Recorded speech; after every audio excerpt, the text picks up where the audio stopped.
ತಗೊಳ್ಳಿ ಸರ್. ಅಯ್ಯೋ ಅಮ್ಮ, ಇದೆಲ್ಲ ಯಾಕೆ ತರಕ್ಕೆ ಹೋದ್ರಿ? ಅಯ್ಯೋ, ಬರೀ ಕಾಫಿ ತಾನೇ, ಸಂಕೋಚ ಮಾಡ್ಕೋಬೇಡಿ, ಕುಡೀರಿ. ಸಾವ್ಕಾರ್ರೆ, ನಿಮ್ಮ ಮುಂದೆ ನನಗೆ ಅಂತ ಸಂಕೋಚ? ನೀವು ನನಗೆ ತಂದೆ ಥರ ಇದ್ದೀರಾ, ಅಪ್ಪನ ಮುಂದೆ ಮಗನ ಸಂಕೋಚನ? ಏನು ಮಾವ ಇದು? ಇಷ್ಟು ದೊಡ್ಡ ಶ್ರೀಮಂತರು ನಿಮಗೆ ಸಾವುಕಾರ್ರೆ ಅಂತ ಮಾತಾಡಿಸ್ತಿದ್ದಾರೆ. ನಿಮ್ಮ ಮಗ ಶಿವಪ್ರಸಾದ್ಗೆ ಕಷ್ಟ ಇದ್ರೂ ದುಡ್ಡಿನ ಬೆಲೆ ಗೊತ್ತಾಗ್ಲಿ ಅಂತ ನಮ್ಗೆ ಯಾರಿಗೂ ಗೊತ್ತಿಲ್ಲದೆ ಆಸ್ತಿ ಮಾಡಿ ಮುಚ್ಚಿಟ್ಟಿದ್ದೀರೋ ಹೇಗೆ? ಅಯ್ಯೋ ಸುಮ್ಮನೆ ರಮ್ಮ, ಅವರು ಸಾವುಕಾರೆ ಅಂತ ಹೇಳಿದ್ರಲ್ಲ, ಅದಕ್ಕೆ ನನಗೆ ಗಾಬರಿ ಆಯಿತು. ಸಾವ್ಕಾರ್ರೆ, ಯಾಕೆ ನಿಂತ ಇದ್ದೀರಾ? ಬನ್ನಿ ಕೂತ್ಕೊಳ್ಳಿ.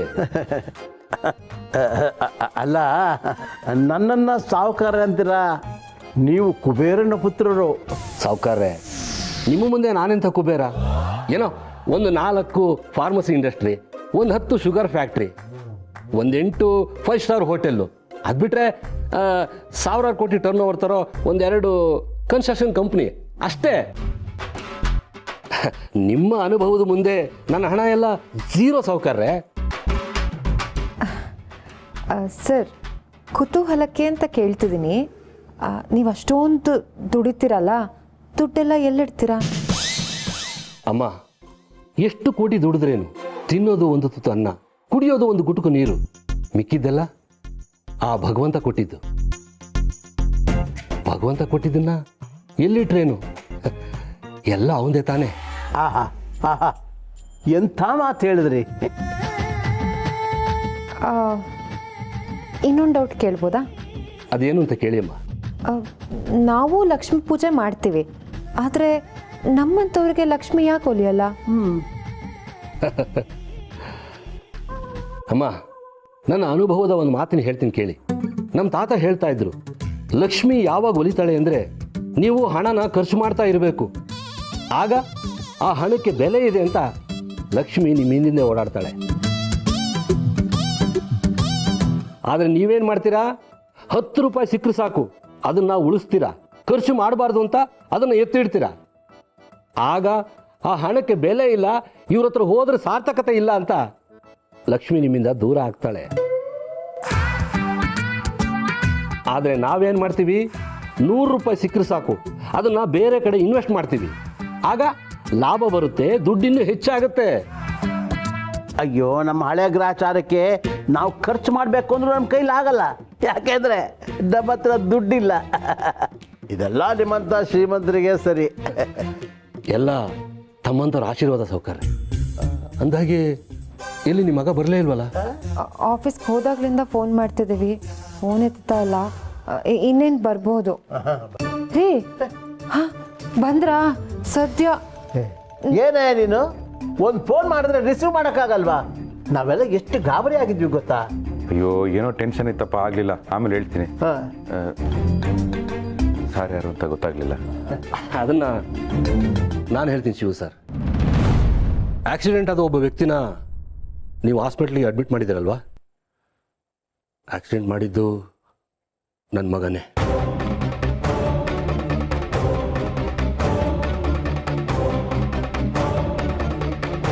ಆಕ್ಸಿಡೆಂಟಾ? ಮತ್ತೆ ನಿಮ್ಮ ಯಜಮಾನ್ರಿಗೆ ಗೊತ್ತಿರೋರು ಅವ್ರ ಹತ್ರ ಮಾತಾಡಬೇಕಾಗಿತ್ತು ಅಂತ ಬಂದೆ ಅಂತ ನನ್ನ ಹತ್ರ ಹೇಳಿದ್ರಲ್ಲ ಸರ್? ಕಿರಿ, ಒಂದು ನಿಮಿಷ. ಸರ್, ತಾವ್ಯಾಕೆ ನಮ್ಮ ಮನೆಗೆ ಬಂದಿದ್ದೀರಾ? ಶಿವು ಸರ್, ದಯವಿಟ್ಟು ನೀವು ನನ್ನ ಮಗನ ಮೇಲೆ ಕೊಟ್ಟಿರೋ ಪೊಲೀಸ್ ಕಂಪ್ಲೇಂಟ್ನ ವಾಪಸ್ ತಗೊಳ್ಳಿ ಅಂತ ಕೇಳ್ಕೊಳ್ಳೋದಕ್ಕೋಸ್ಕರ ಬಂದಿದ್ದೀನಿ.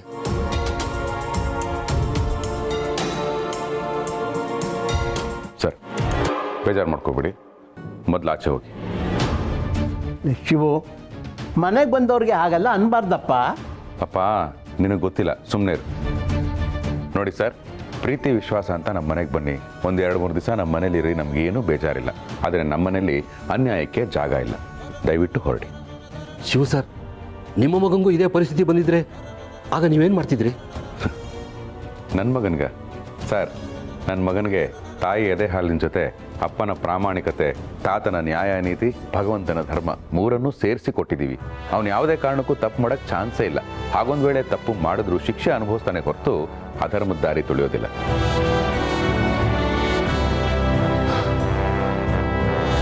ಬೇಡ್ಕೊಳ್ಳೋ ನನಗೆ ಬೇರೆ ದಾರಿನೂ ಗೊತ್ತಿದೆ.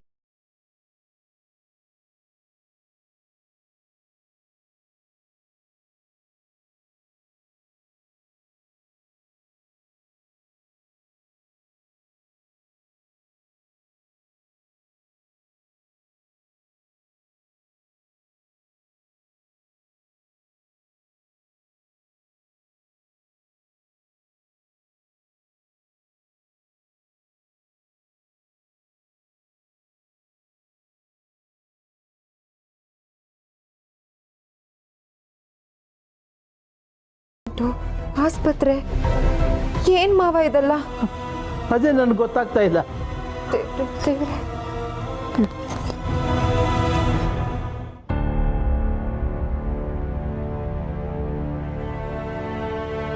ಹೋ ಬಾ, ಪೇಷಂಟ್ಗೆ ಪ್ರಜ್ಞೆ ಬಂದಿದೆ, ಅದಕ್ಕೆ ನನಗೆ ಬರೋದಕ್ಕೆ ಹೇಳಿದ್ದು. ಪೇಷಂಟು ಯಾರು ಆಕ್ಸಿಡೆಂಟ್ ಮಾಡಿದಂತ ಹೇಳಿಕೆ ಕೊಟ್ಟಿದ್ದಾನೆ. ನೀನು ಹೇಳಿದ್ದೆಲ್ಲ ಸುಳ್ಳು. ಅದು ಯಾವುದೋ ವೈಟ್ ಕಾರು ನಂಬರ್ ನೋಡಿದ್ದೀನಿ ಅಂತ ಕತೆ ಹೇಳಿ ಪುಂಗಿ ಬಿಟ್ಟು ಇಲ್ಲಿ ತಪ್ಪಿಸ್ಕೊಳಕ್ಕೆ ಟ್ರೈ ಮಾಡ್ತಾ ಇದೆಯಾ? ತಪ್ಪಿಸ್ಕೊಳ್ಳೋದ? ಸುಳ್ಳ? ಸರ್ ನಾನು ಯಾಕೆ ಸುಳ್ಳು ಹೇಳಲಿ? ನೋಡಪ್ಪ, ಪೇಷಂಟೇ ಹೇಳಿದ ಮಾತು. ಅವ್ರಿಗೆ ಆಕ್ಸಿಡೆಂಟ್ ಮಾಡಿದ್ದು ವೈಟ್ ಕಲರ್ ಕಾರ್ ಅಲ್ವಂತೆ. ಯಾರೋ ಕನ್ನಡಕ ಹಾಕಿ ಮೀಸೆ ಬಿಟ್ಟು ಗಡ್ಡ ತೆಗೆದಿರೋ ಮಿಡ್ಲೇಜ್ ವ್ಯಕ್ತಿ ಅಂತೆ. ಅದು ಕೂಡ ಹಳೆ ಕಾಲದ ಯಾವುದೋ ಡಕೋಟಾ ಸ್ಕೂಟ್ರಿಂದ ಆಕ್ಸಿಡೆಂಟ್ ಆಯ್ತಂತೆ. ಅವ್ರು ನಿನ್ನ ಬಗ್ಗೆನೇ ಹೇಳ್ತಿರೋದು ಶಿವಪ್ರಸಾದ್. ಭಗವಂತ, ಏನಿದು ಅನ್ಯಾಯ? ಸರ್, ನೀವು ನನ್ನ ಬಗ್ಗೆ ಹೇಳ್ತಾ ಇದ್ದೀರಾ? ಅಲ್ಲ ಸರ್, ನಾನೇ ಅಲ್ಲವನ್ನು ಕರ್ಕೊಂಡ್ಬಂದಿದ್ದು. ಅದನ್ನೇ ಅವನು ಹೇಳಿದ್ದು. ನೀನೇ ಆಕ್ಸಿಡೆಂಟ್ ಮಾಡಿ ನೀನೇ ಕರ್ಕೊಂಬಂದು ಸೇರಿಸ್ಬಿಟ್ರೆ ತಪ್ಪಿಸ್ಕೋಬೋದು ಅಂತ ತಿಳ್ಕೊಂಡಿದ್ಯಾ? ಬಾಯಿ ಮುಚ್ಕೊಂಡು ಸ್ಟೇಷನ್ಗೆ ಬಂದು ನಾನೇ ತಪ್ಪು ಮಾಡಿದ್ದು ಅಂತ ಬರ್ಕೊಡು. ಶಿಕ್ಷೆ ಬೇಕಾದ್ರೆ ಕಮ್ಮಿ ಮಾಡ್ಸೋಣ. ನೋಡಿದ್ಯಾ ಶಿವಪ್ರಸಾದ್, ದುಡ್ಡಿರೋರು, ಅಧಿಕಾರ ಇರೋರು ಆಟನ ಹೇಗ್ ಬದಲಾಯಿಸ್ತಾರೆ ಅಂತ. ಹಾ, ನನಗೆ ಈಗ ಅರ್ಥ ಆಯ್ತು. ಆ ಬಿಲ್ಡರು ನಿಮ್ಗೆ ಹಣ ಕೊಟ್ಟು ನಿಮ್ಮನ್ನ ಕೊಂಡ್ಕೊಂಡಿದ್ದಾನೆ. ಅದಕ್ಕೆ ತಪ್ಪೇ ಮಾಡದೇ ಇರೋ ನನಗೆ ಅನ್ಯಾಯ ಆಗಿರೋ ಇವ್ರಿಗೆ ಮೋಸ ಮಾಡಬೇಕು ಅಂತ ಪ್ಲಾನ್ ಮಾಡ್ತಾ ಇದ್ದೀರಾ. ಆ ಭಗವಂತ ಎಲ್ಲ ನೋಡ್ತಾ ಇದ್ದಾನೆ ಸರ್, ನೋಡ್ತಾ ಇದ್ದಾನೆ.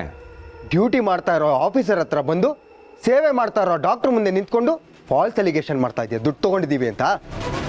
ನಡೆಯೋ ಸ್ಟೇಷನ್ಗೆ. ಭಗವಂತ, ನಿನ್ನ ಕಣ್ಮುಂದೆನೇ ಅನ್ಯಾಯ ನಡೀತಾ ಇದ್ರು, ಸುಮ್ಮನೆ ಕೂತಿದ್ಯಲ್ಲ, ಏನಾದರೂ ಮಾಡು ಭಗವಂತ. ಏಯ್, ನಿಲ್ಸಯ್ಯ ನಿನ್ನ ನಾಟಕನ. ಅವಾಗಿಂದ ಭಗವಂತ ಭಗವಂತ ಅಂತಾನೆ ಇದ್ದಾನೆ. ನೋಡು, ಇಲ್ಲಿ ನಿನ್ನನ್ನು ಕಾಪಾಡಬೇಕಾಗಿರೋದು ನಾವಿಬ್ರೆ. ಕೊಟ್ಟಿರೋ ಕಂಪ್ಲೇಂಟ್ ವಾಪಸ್ ತಗೊಂತೀಯಾ? ತಗೋಬೇಕು. ನಾನು ತಗೊಳ್ಳಲ್ಲ ಸರ್. ನೀವು ಮೋಸ ಮಾಡ್ತಾ ಇದ್ದೀರಾ, ಅನ್ಯಾಯ ಮಾಡ್ತಾ ಇದ್ದೀರಾ. ಇದು ತಪ್ಪು ತಪ್ಪು ತಪ್ಪು. ಅವನು ಎತ್ತರ ಆದರೆ ಇದು ಅನ್ಯಾಯ ಅಂತ ಗೊತ್ತಾಗತ್ತೆ. ಇಲ್ಲದೆ ಹೋದ್ರೆ ನೀನೇ ಅಪರಾಧಿ. ಮಿನಿಮಮ್ ಅಂದ್ರು 2 ವರ್ಷ ಜೈಲು. ನಿಮ್ಮ ಮನೆಯವರೆಲ್ಲ ಬೀದಿಗೆ ಬರ್ತಾರೆ. ಯೋಚನೆ ಮಾಡಿ ನೋಡು.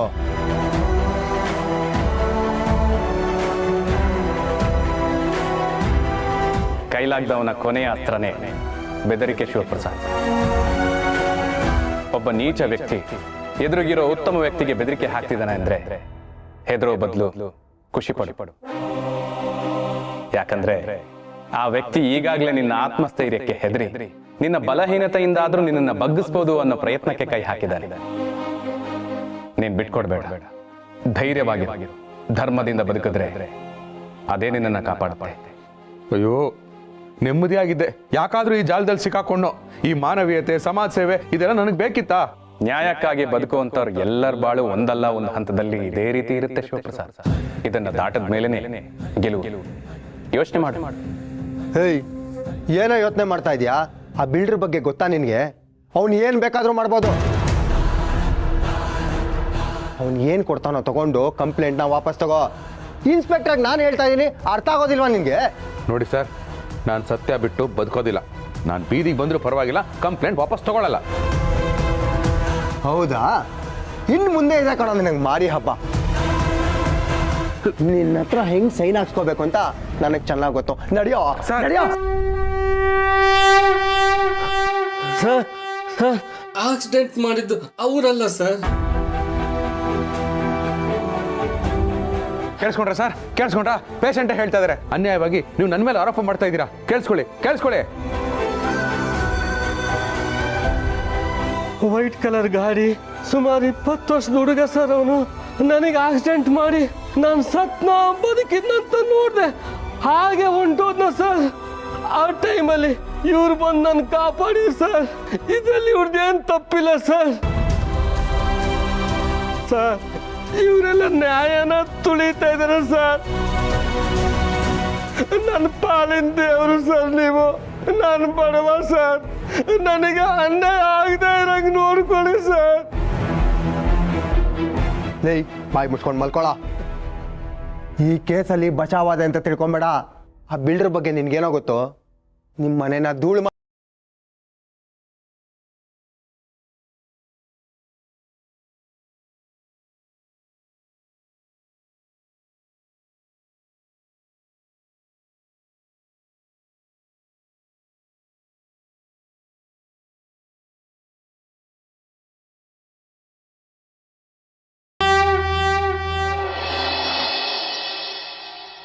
ತಾತ, ಇದು ಡಿಶ್ ಅಲ್ಲ, ಡಿಶ್ ವಾಷರ್. ಅಂದ್ರೆ ಇದ್ರೊಳಗೆ ಪಾತ್ರೆಗಳನ್ನ ಹಾಕಿದ್ರೆ ಬಿಸಿನೀರಲ್ಲಿ ತೊಳೆದು ಕ್ಲೀನ್ ಮಾಡಿ ಕೊಟ್ಬಿಡುತ್ತೆ. ಪಾತ್ರೆ ತೊಳೆಯೋಕ್ಕೂ ಮಿಷನ್ನ? ಏನ್ ಕಾಲ ಬಂತಪ್ಪ. ಅಮ್ಮ, ಇದು ವಾಷಿಂಗ್ ಮಿಷಿನ್. ಅದೇ ಕಾಶಿ ಚಿಕ್ಕಪ್ಪನ ಮನೇಲಿ ಇದೆಯಲ್ಲ ಆ ತರದಲ್ಲ, ಫುಲ್ಲಿ ಆಟೋಮೆಟಿಕ್. ಇದಕ್ಕೆ ಬಟ್ಟೆ ಹಾಕಿದ್ರೆ ಸಾಕು, ಅದೇ ಒಗ್ದು ಕಂಪ್ಲೀಟ್ ಆಗಿ ಡ್ರೈ ಮಾಡ್ಬಿಡತ್ತೆ. ಇದೇನಿದು ಮಿನಿ ಡೈನಿಂಗ್ ಟೇಬಲ್ ಇದ್ದಂಗಿದೆ? ಅಲ್ಲ ತಾತ, ಟಿವಿ, 4K ಟಿವಿ, ಸಖತ್ತಾಗಿರುತ್ತೆ. 4K ಅಂದ್ರೆ 4,000 ಅಷ್ಟೇನಾ? ಅಮ್ಮ, ಬರೀ 4,000 ಅಲ್ಲ, ಮಿನಿಮಮ್ ಅಂದ್ರೂ ಇದಕ್ಕೆ 60,000 ಇರುತ್ತೆ. 4K ಅಂದ್ರೆ ಇದ್ರ ವಿಡಿಯೋ ಕ್ಲಾರಿಟಿ ತುಂಬಾ ಚೆನ್ನಾಗಿರುತ್ತೆ, ಎಲ್ಲಾನು ಕಣ್ಣೆದುರುಗಡೆನೆ ನೋಡ್ದಂಗಿರುತ್ತೆ. ಅಬ್ಬಬ್ಬಬ್ಬಬ್ಬಬ್ಬ, ಇಷ್ಟೆಲ್ಲ ಕೊಡಬೇಕಾದ್ರೆ ನಮ್ಮ ಶಿವಗೆ ತುಂಬಾ ಬೇಕಾದವರೇ ಇರಬೇಕು. ಆದ್ರೆ ಇಷ್ಟೆಲ್ಲ ಕೊಡುವಂತ ಶ್ರೀಮಂತರು ಇವ್ರಿಗೆ ಯಾರು ಗೊತ್ತು ಅಂತ ಯೋಚನೆ ಮಾಡ್ತಾ ಇದ್ದೀನಿ. ಇದೇ ಮನೆಗೆ ಡೆಲಿವರಿ ಅಡ್ರೆಸ್ ಇರೋದು ಅಂತ ಕೊರಿಯರ್ ಅವನು ಇಲ್ಲೇ ಇಳಿಸ್ಬಿಟ್ಟು ಹೋದ. ಗಿರಿ, ಏನಿದು ಇಷ್ಟೊಂದು ಬಾಕ್ಸ್ಗಳು? ರೀ, ಹೊಸ ಟಿವಿ, ಹೊಸ ವಾಷಿಂಗ್ ಮಷೀನು, ಹೊಸ ಫ್ರಿಡ್ಜು, ಇದೇನೋ ಪಾತ್ರೆ ತೊಳೆಯೋ ಮಿಷಿನ್ ಅಂತೆ. ಸರಿ, ಇದೆಲ್ಲ ನಮ್ಮನೇಲಿ ಹಾಕಿದೆ, ಯಾರ್ದಿದು? ಇದು ನಮ್ದೇ ಕಣೋ. ಸ್ವಲ್ಪ ಹೊತ್ತು ಮುಂಚೆ ಯಾರೋ ಕೊಟ್ಟೋದ್ರು. ನಮ್ದು?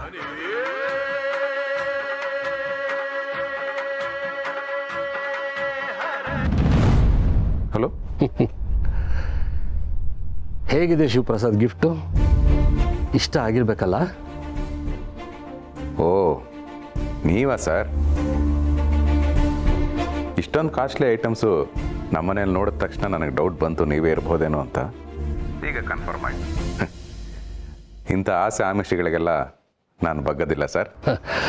ಶಿವಪ್ರಸಾದ್, ಯಜಮಾನಂಗೆ ಯೋಗ್ಯತೆ ಇಲ್ಲದೆ ಇದ್ದಾಗ ಮನೆ ಜನ ಯಾಕೆ ಕಷ್ಟಪಡಬೇಕು? ಇವಾಗ ಲಕ್ಷ್ಮಿ ಮನೆ ಹೊಸಲು ದಾಟಿ ಒಳಗಡೆ ಬಂದಿದ್ದಾಳೆ. ಜಸ್ಟ್ ಕಂಪ್ಲೇಂಟ್ ವಾಪಸ್ ತಗೋ, ಅದೆಲ್ಲ ನಿಂದೆ. ಬೇಕಾದ್ರೆ ಇನ್ನೂ ಕಳಿಸ್ತೀನಿ. ಸರ್, ಈಗ ಎಲ್ಲಿದ್ದೀರಾ ಸರ್? ಇಲ್ಲೇ ನಿಮ್ಮನೆ ಹತ್ರನೇ ಬರ್ತಾ ಇದ್ದೀನಿ. ಬನ್ನಿ ಸರ್, ನಿಮ್ಮ ಹತ್ರ ಸ್ವಲ್ಪ ಮಾತಾಡಬೇಕು. ನನಗೆ ಗೊತ್ತಿತ್ತು ಇದಕ್ಕೆಲ್ಲ ಬಗ್ದೇ ಇರೋರು ಯಾರೂ ಇಲ್ಲ ಅಂತ. ಬರ್ತಾ ಇದ್ದೀನಿ, ಈಗಲೇ ಬಂದೆ. ಬನ್ನಿ ಸರ್, ಫಸ್ಟ್ ಇದನ್ನೆಲ್ಲ ತೊಗೊಂಡೋಗಿ ಆಚೆ ಹೇಳೋಣ. ಆಚೆನಾ? ಯಾಕ್ರಿ? ಗಿರಿ, ಈಗ ನನಗೆ ಫೋನ್ ಮಾಡಿದ್ದು ಯಾರು ಅಂದ್ಕೊಂಡೆ? ಇದನ್ನೆಲ್ಲ ನಮ್ಮ ಮನೆಗೆ ಕಳಿಸಿರೋದು ಯಾರು ಅಂದ್ಕೊಂಡೆ? ಆ ಬಿಲ್ಡರ್ ನಾನು ಕಂಪ್ಲೇಂಟ್ನ ವಾಪಸ್ ತಗೋಬೇಕಂತೆ.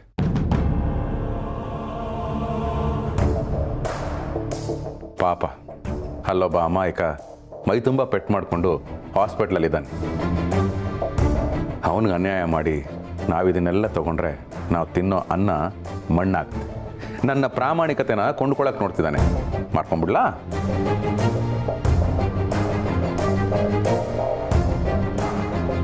ಶಿವು, ನೀನು ಹೀಗೆ ಪ್ರತಿ ಸಲ ನ್ಯಾಯಕ್ಕೆ ಹೋರಾಡ್ತಾ ಇರೋದು ನೋಡ್ಬಿಟ್ರೆ ನಿನ್ನ ಬಗ್ಗೆ ನನಗೆ ತುಂಬ ಹೆಮ್ಮೆ ಅನ್ಸತ್ತಪ್ಪ. ನೀನು ಅಪ್ಪಟ್ಟ ಚಿನ್ನ ಕಣೆಯ, ಚಿನ್ನ.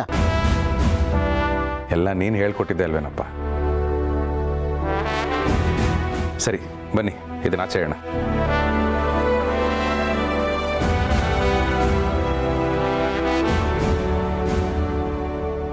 ನಮಸ್ಕಾರ ಶಿವ ಸರ್. ಹಾಂ, ನಮಸ್ಕಾರ ಸರ್. ನನ್ನ ಆಫರ್ನ ನೀವು ಒಪ್ಕೋತೀರಂತ ನಂಗೆ ಚೆನ್ನಾಗಿ ಗೊತ್ತಿತ್ತು. ನೋಡಿ, ಈ ಕಬ್ಬಣ ಬಗ್ಸೋದಕ್ಕೆ ಮನುಷ್ಯ ಬೇಕು, ಆದರೆ ಮನುಷ್ಯನ ಬಗ್ಸೋದಕ್ಕೆ ದುಡ್ಡಿದ್ರೆ ಸಾಕು. ಅಂತೂ ಒಪ್ಕೊಂಡ್ರಲ್ಲ, ಇದಕ್ಕಿಂತ ಖುಷಿ ವಿಷಯ ಇನ್ನೇನು ಬೇಕಿದೆ? ಹೇಳಿ, ಇವಾಗ ಹೋಗೋಣ ಅಥವಾ ನಾಳೆ ಬೆಳಿಗ್ಗೆ ಹೋಗೋಣ? ನಿಮ್ಮಿಷ್ಟ. ಎಲ್ಲಿಗೆ ಸರ್? ಸ್ಟೇಷನ್ಗೆ ಕಂಪ್ಲೇಂಟ್ ವಾಪಸ್ ತಗೊಳ್ಳೋದಕ್ಕೆ. ನೀವು ತುಂಬ ಮುಂದೆ ಹೋಗ್ಬಿಟ್ರಿ ಸರ್. ಹೆಜ್ಜೆ ಮೇಲೆ ಹೆಜ್ಜೆ ಇಟ್ಟು ನನಗೆ ಅಭ್ಯಾಸ ಇಲ್ಲ ಶಿವ ಸರ್. ನಮ್ದು ಏನಿದ್ರು ದಾಪುಗಾಲು. ಅರೆ, ನಮ್ಮ ಹುಡುಗರು ಐಟಮ್ನೆಲ್ಲ ಮನೆ ಒಳಗಡೆ ಇಟ್ಟಿದ್ರಲ್ಲ, ಹೊರಗಡೆ ಹೇಗೆ ಬಂತು? ಇರಲಿ ಬಿಡಿ, ಅವ್ರನ್ನ ಕರೆಸಿ ಮತ್ತೆ ಒಳಗಡೆ ಇಡಿಸ್ತೀನಿ. ನೋಡಿ ಶಿವ ಸರ್, ಸದ್ಯಕ್ಕೆ ಇಷ್ಟನ್ನು ಇಟ್ಕೊಂಡಿರಿ. ಆಮೇಲೆ ನಿಮಗೆ ಒಂದು ದೊಡ್ಡ ಮನೆನ ಭೋಗ್ಯಕ್ಕೆ ಹಾಕ್ಸ್ಕೊಡ್ತೀನಿ. ಆ ಭೋಗ್ಯ ದುಡ್ಡನ್ನ ನೀವೇನು ವಾಪಸ್ ಕೊಡೋದು ಬೇಡ. ಮಗನ ಭವಿಷ್ಯಕ್ಕಿಂತ ದುಡ್ಡೇನು ದೊಡ್ಡದಲ್ಲ ನೋಡಿ. ಸರ್, ನಾಚಿಕೆ ಮಾನ ಮರ್ಯಾದೆ ನಮಗಿದೆ ಸರ್, ನಿಮ್ಮ ಬಗ್ಗೆ ನನಗೆ ಗೊತ್ತಿಲ್ಲ. ಶಿವಪ್ರಸಾದ್, ಕಿರ್ಚಬೇಡಿ ಸರ್, ಕಿರ್ಚಬೇಡಿ. ನೀವು ದೊಡ್ಡ ಶ್ರೀಮಂತರೇ ಇರಬಹುದು, ಆ ಶ್ರೀಮಂತಿಕೆ ನಿಮಗೆ ನನಗಲ್ಲ. ನಮ್ಮಂಥವ್ರನ್ನ ಸ್ನೇಹದಿಂದ ಕೊಂಡ್ಕೋಬಹುದೇ ಹೊರತು ಹಣದಿಂದ ಅಲ್ಲ, ತಿಳ್ಕೊಳ್ಳಿ. ನೈಸಾಗಿ ಮಾತಾಡಿ ಮನೆ ಬಾಗಿಲವ್ರಿಗೂ ಕರೆಸಿ ಲಕ್ಷ್ಮಿನ ಕಾಲಲ್ಲಿ ಒದ್ದು ಕಳಿಸ್ತಿದ್ಯಲ್ವಾ ನೀನು? ಇದರ ಪರಿಣಾಮ ಚೆನ್ನಾಗಿರೋದಿಲ್ಲ. ನಾಳೆ ಬೆಳಿಗ್ಗೆ ನೀನು ನೋಡೋ ಸೂರ್ಯ ಕೆಂಪಾಗಿರ್ತಾನೆ. ಅದಕ್ಕೆ ಕಾರಣ ನಾನೇ ಆಗಿರ್ತೀನಿ. ಬರ್ತೀನಿ. ಇರಿ ಇರಿ ಇರಿ ಇರಿ, ತಾಳ್ಮೆ ತಾಳ್ಮೆ. ನೋಡಿ, ಈಗಿಂದೀಗಲೇ ನಿಮ್ಮ ಹುಡುಗರನ್ನ ಕರೆಸಿ ಇದನ್ನೆಲ್ಲ ಕ್ಲಿಯರ್ ಮಾಡಿಸಿ. ಇಲ್ಲಾಂದರೆ ಮೀಡಿಯಾದವ್ರನ್ನ ಕರೆಸಿ ನಡೆದಿದ್ದನ್ನೆಲ್ಲ ನಾನೇ ಲೈವಲ್ಲಿ ಹೇಳ್ಬಿಡ್ತೀನಿ. ಓಕೆನಾ? ನಮಸ್ಕಾರ.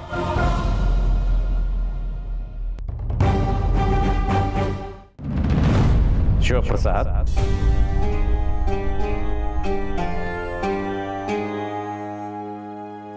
ಭಗವಂತ, ನಾನೇ ಟಿವಿ ಇತ್ತು.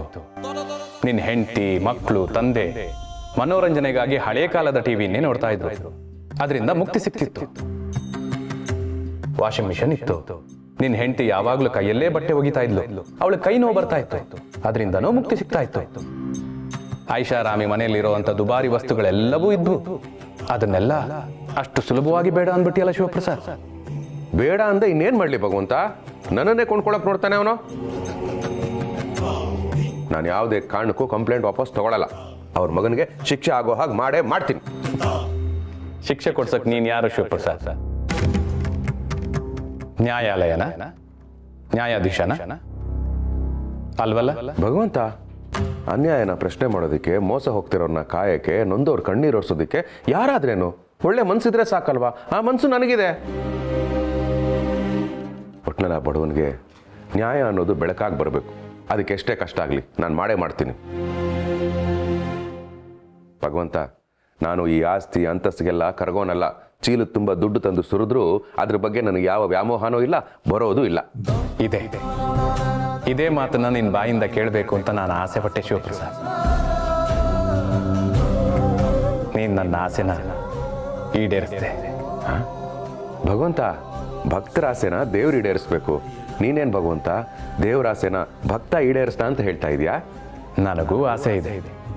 ಈ ಜಗತ್ತಲ್ಲಿ ಎಲ್ಲರೂ ನಿನ್ನ ಹಾಗೆ ಪ್ರಾಮಾಣಿಕವಾಗಿ ನ್ಯಾಯ, ನೀತಿ, ಧರ್ಮ, ನಿಷ್ಠೆಯಿಂದ ಇರಬೇಕು ಅಂತ.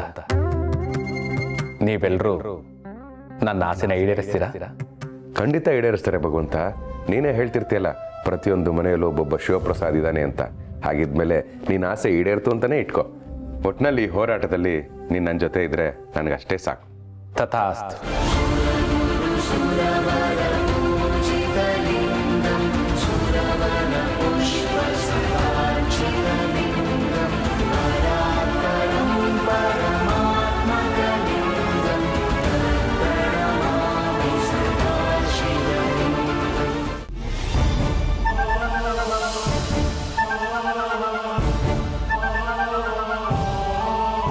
ನಾವು ಯಾರಿಗೆ ಏನು ಅನ್ಯಾಯ ಮಾಡ್ತೀವೋ ನನಗಂತೂ ಗೊತ್ತಾಗ್ತಾ ಇಲ್ಲ.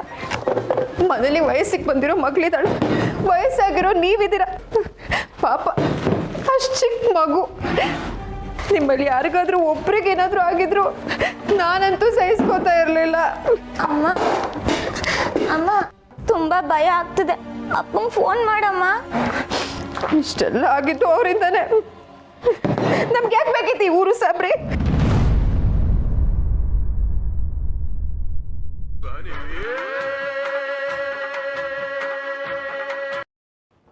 ಹೇಳಿಗ್ರಿ ರೀ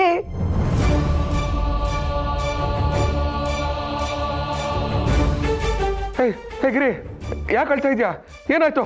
ಅಪ್ಪ ಆರಾಮಾಗಿದ್ದಾರೆ ತಾನೆ? ನೀವು ಹೀಗೆ ಮಾಡಿದ್ರೆ ಮಾವ ಒಬ್ರೇ ಅಲ್ಲ ನಮ್ಮನ್ನೆಲ್ಲರನ್ನು ನೀವು ಕಳ್ಕೋಬೇಕಾಗತ್ತೆ.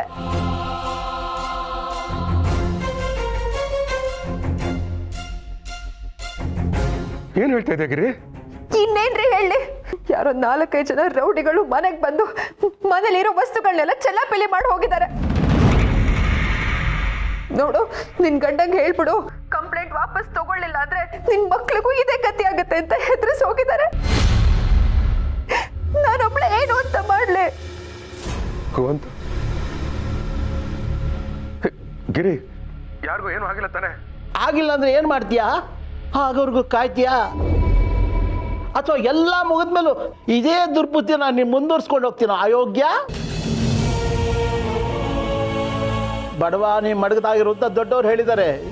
ಇದೆಲ್ಲ ನಮಗೆ ಬೇಡವಾಗಿತ್ತು ಕಣೋ. ಇಲ್ಲಿವರೆಗೂ ಅಂಬ್ಲಿನೋ ಗಂಜಿನೋ ಕುಡ್ಕೊಂಡು ನಮ್ಮ ಪಾಡಿ ನಾವು ನೆಮ್ಮದಿ ಆಗಿದ್ವಿ. ಈಗ ನಿನ್ನಿಂದ ಈ ಪರಿಸ್ಥಿತಿ ಬಂದಿದೆ. ಪ್ರಣಿ ಕಂದ ಇಬ್ಬರು ಸ್ಕೂಲ್ಗೆ ಕಾಲೇಜ್ಗೆ ಹೋಗ್ತಿರ್ತಾರೆ. ಗಿರಿಜಾ ರೇಷನ್ಗೆ ತರಕಾರಿಗೆ ಅಂತ ಹೊರಗಡೆ ಹೋಗ್ತಿರ್ತಾಳೆ. ಅಲ್ಲ, ಏನಾದರೂ ಅನಾಹುತ ಆದರೆ ಯಾರೋ ಜವಾಬ್ದಾರಿ? ಅಪ್ಪ, ನಮ್ಗೆಲ್ಲ ತುಂಬಾ ಭಯ ಆಗ್ತಿದೆ. ಹೊರಗಡೆ ಆಟ ಆಡಕ್ ಹೋಗಕ್ಕೂ ಭಯ ಆಗ್ತಿದೆ ಅಪ್ಪ. ಅಪ್ಪ ಬೇಗ ಬಾ ಅಪ್ಪ, ನಮ್ಗೆ ಇಲ್ಲಿರಕ್ ಆಗ್ತಾ ಇಲ್ಲ. ಪ್ರಣಿ ಪ್ಲೀಸ್ ಅಳ್ಬೇಡಮ್ಮ. ನೋಡಿ, ಯಾರು ಹೆದರ್ಕೋಬೇಡಿ, ನಾನು ಬಂದ್ಬಿಡ್ತೀನಿ. ನಾನು ಬರೋವರೆಗೂ ಕಾಶಿ ಅವ್ರನ್ನ ಕಳಿಸ್ಕೊಡ್ತೀನಿ. ಹೆದರ್ಕೋಬೇಡಿ, ಆಯ್ತಾ? ಏನ್ ಹೇಳಿದ್ರಮ್ಮ? ಕಾಶಿ ಚಿಕ್ಕಪ್ಪನ್ ಕಳ್ಸ್ಕೊಡ್ತಾರಂತೆ.